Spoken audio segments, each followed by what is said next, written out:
So my first experience with this thing was actually before GoGo, leading into GoGo, which was around 75.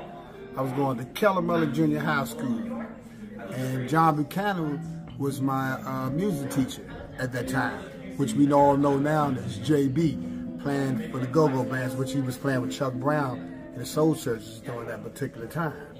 So my first experience was actually before it all started. A group was coming supposed to be at Kellermiller, and it was John Buchanan's group. Chuck Brown's group, John Buchanan, was playing in the group. So I went to see the group, and it was Chuck Brown and the Soul Searchers. And during this time, they would start and stop. Was no going on. So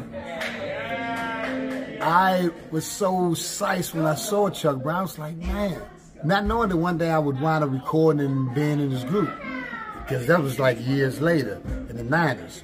So I had I'm watching Chuck Brown and I'm watching JB. When I was a young boy, about probably around 13 years old. And again, like I said, they were stopping and going. And 79, when it became in full effect, I was in high school. I graduated that year. I'm in high school. So I was with a group called Schoolboys. That's an old GoGo band back in 79. Irk Blake, Rodney, Bleed, Rest of Soul, Jiggy, rest in peace, Joe the drummer, rest in peace. You know, all those guys, and again, EB, the E-Beaster, all of us I was in that group, Schoolboys. So that was my first experience with a GoGo band. Well, let me say legacy band first, but GoGo was Schoolboys. So, we going to shows and like doing shows. We first even started out playing records. So Chuck Brown in there playing this straight beat. I'm like, whoa, man, we got to do what Chuck doing, man. Because the people were sitting down. When we stop a record, they would sit down and might not get back up for the second two. So we figured it out. What it was, you got to keep the beat going so they'll think the record was still going. They would just stay on the floor and party, right? So I had my little thing with Schoolboys, and you know, one of my best friends, one time I was in the street, Sterling Street, rest his soul, man.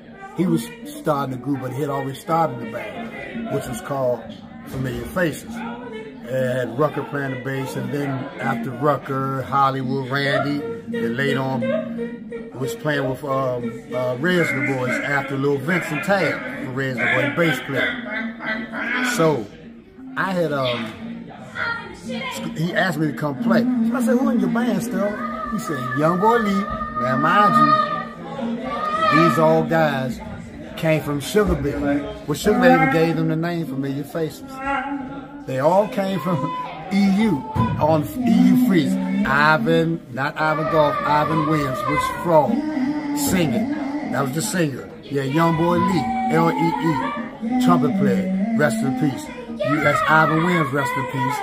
You had Butch Lewis, rest in peace, the drummer, original drummer for Sugar Bear. Smokey, then later on, when Smokey left from Mear Faces, went to EU. From EU, he went to Cameo. That's where Shorty Dud came and played with the group. Shorty Dud just Shorty Duddy, playing timbales with RE. Back then, actually, he was our drummer one time, then the Congo player, then timbales, Shorty Dud. And Shorty Dud was around 12 years old then, right? Then we had Dave Gussum, who played guitar for Trouble right now. Dave Gussum is the original guitar player, Dave Gussum.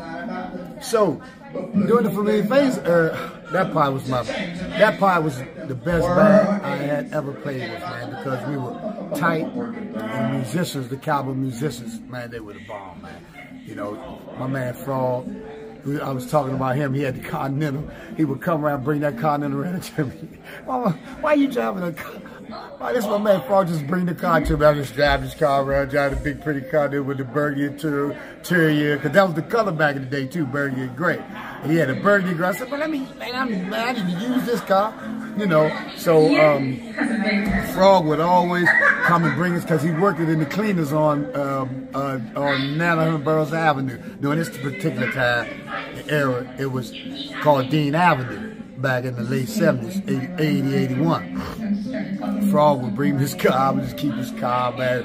Then you want to give it back, right? Hey, Steph, bring my car. But anyway, man, rest in peace. I miss that guy, man. I love those guys. So I just want to move on with now from that little bit in the Masters. I did a short experience with funk. That didn't come out too good. I'll probably test it. But it's cool. It's still a family. Lil Benny was probably one of my next favorite bands to play with, because you had Big Horn, all the original you got Big Horn, DC, rest in peace, you know, Lil Elmo, rest in peace, you know, Jungle Boogie, all of us was in the same group that time. Even Butch was in there. Shorty D was a part of that project too. Shorty D did drums and timbales. Scotty, rest in peace, man, my brother, man, that we just lost. You know, that was a pretty cool band too, man. Now, did a little time, was incarcerated, left the scene, came home, man. And Lil Benny was waiting for him. Hey, Steph, when we start Essence Legends, man, you don't want to attack these bass lines the way we wanted to be sounding like our original stuff. So I'm back with Essence Legends when I came from being incarcerated and so forth. Doing that experience, that was kind of a sad experience, because this was part of my release when I first came home. 2008 did Benny pass the 10th, so it was a little short time I had with him. And taking it back, me and Benny, Godfather, Scotty, we was like tight from the 70s from all, you know, bands being together. And I remember just sitting, you know, when I first met these guys, I'm like, these guys, man, cool, man, they got a lot of attention, man. And I'm like, man, I thought I was that guy. They just in the band. I'm in the streets. I had them in the band, right? So I'm looking around. Why is everybody looking? And they were looking up there at Godfather, at Scotty, and Lil Benny. So I'm like, okay, cool. I went over there talking to them. We talked, and they just giving me their experiences with this GoGo stuff and how much they loved it. And from that day on, then just going back, I actually started falling in the footsteps of them. And we were all the same age.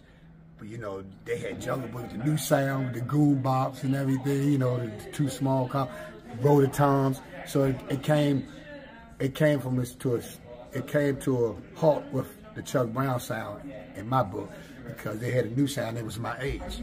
So I think everybody from that point started falling in the footsteps of Rare Essence. You know, you had John Cabaloo, you had Maniac, you had GoGo Mike from Air Raid, you had John Cabaloo from Pet World. He was the RE for a minute, and you had like Stingy Ding when they was little young guys, all those guys jumping on stage and just showing love to these other guys, the guys that don't really get their shine, man. Look, and it's not no hating thing, but GoGo just wasn't built around.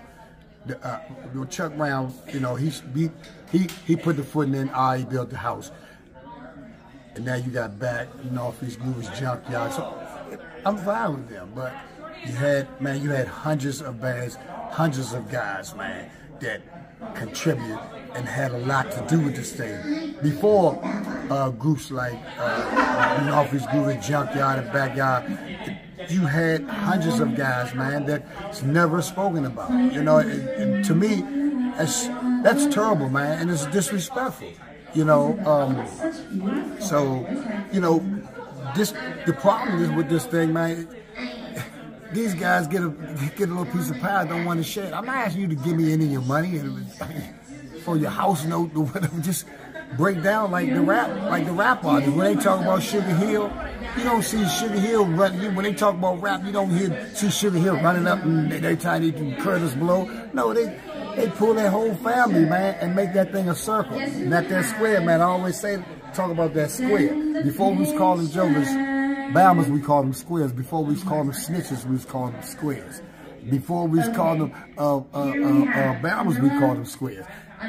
Circle, 360, man. Love, family, man. It's here. That square, them four corners gonna stick outside that circle. Somebody in there not gonna be trusted.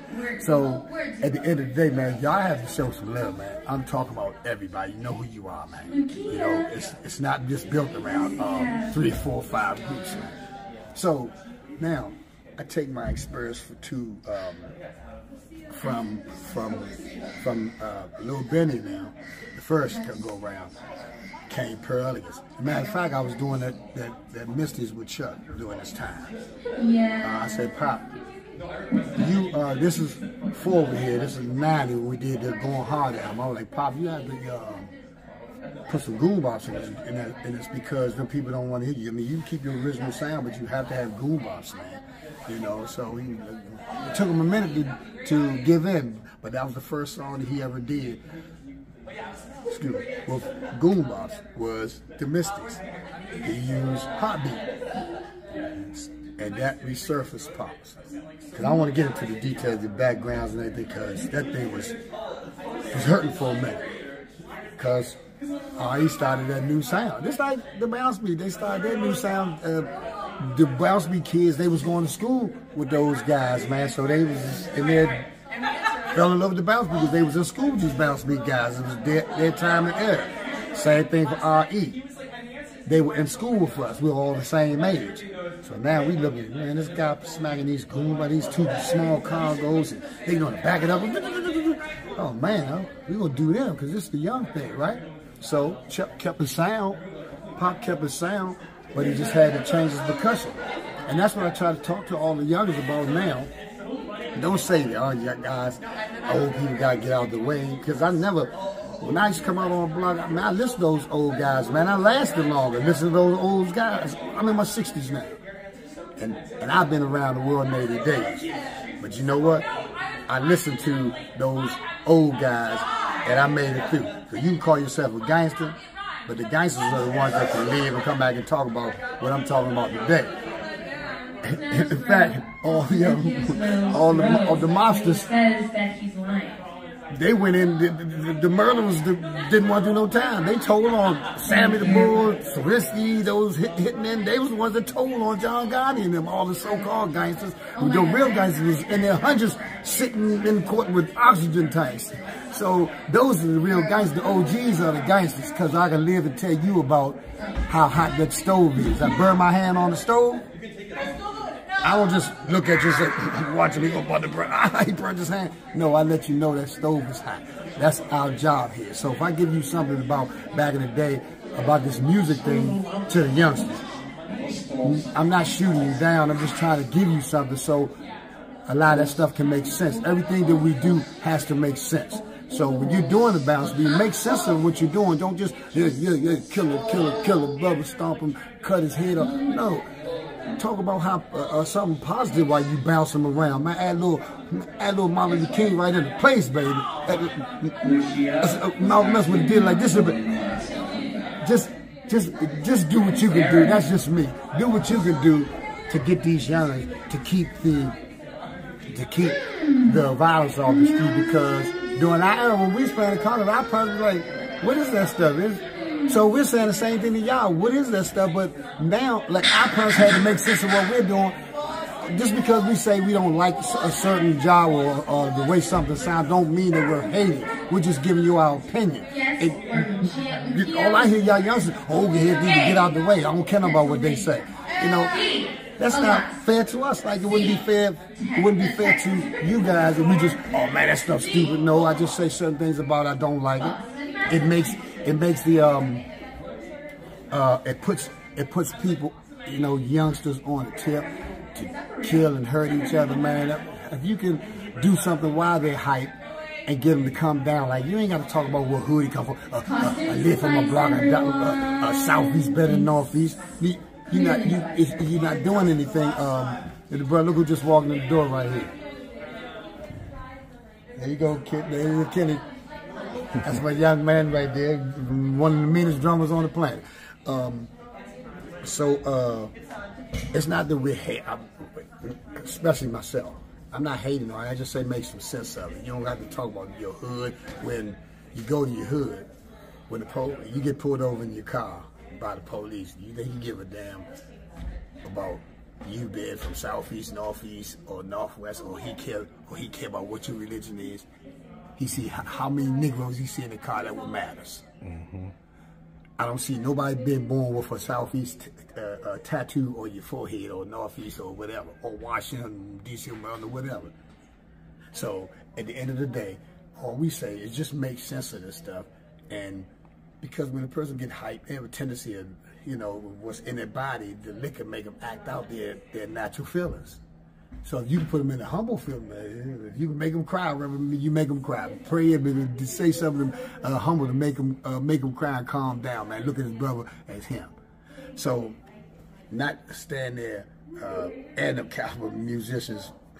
Try to make sure guys can read, at least know how to tune their instruments and so forth, man. Because when it makes things hard for me to listen to when I hear something and somebody's in an A, he in an A sharp and he's in a B flat. I'm like, what kind of sense is that making?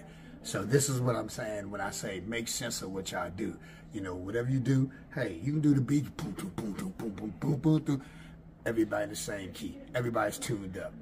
That's all I say, man. So we can move on, because if you got to think about it, if this GoGo Congo thing hasn't went on that major level like we was expecting for it to do 15 to 20, 30 years ago, what makes you think that's just going to jump right over top of what we do and just going to shoot around? I mean, that's been going on for about 15 years, and I ain't seen nothing make a Dixie line yet. So you can't talk about, hey, man, y'all, y'all old guys need to get out the way because GoGo has evolved. Okay, when you say evolve for the better or for the worse? You be more specific when you say it has evolved, because guess what? Wasn't no such thing as opening up for somebody. That wasn't called that. It was just us on a card, and everybody got broke down. I've never seen, when I was young, at 15 to 16 years old, I was going home then with $150 or $200 in my pocket. And you open the bank, they want to give you guys, they all go home with $50 a piece in your pocket. So that means, so when you say evolve for what? The better or the worse? Again, I'm not beating y'all down, man, but we're not trying to do something to win. We're not trying to shut y'all down or say y'all made it. We just don't want the killing like the killing happened during our time, but we had to figure it out. Hey, man, we got to get away from talking this hood stuff. That's all I'm saying, man. Make sense of your music. When you get them hyped up, be mindful. Guys, mind if somebody, they bounce into somebody, step on somebody, brand new shoe, they ain't looking down, he done dance crazy, and he look down, he got shoe prints, now he want to hurt somebody. So be mindful when you get these guys hyped with your stuff.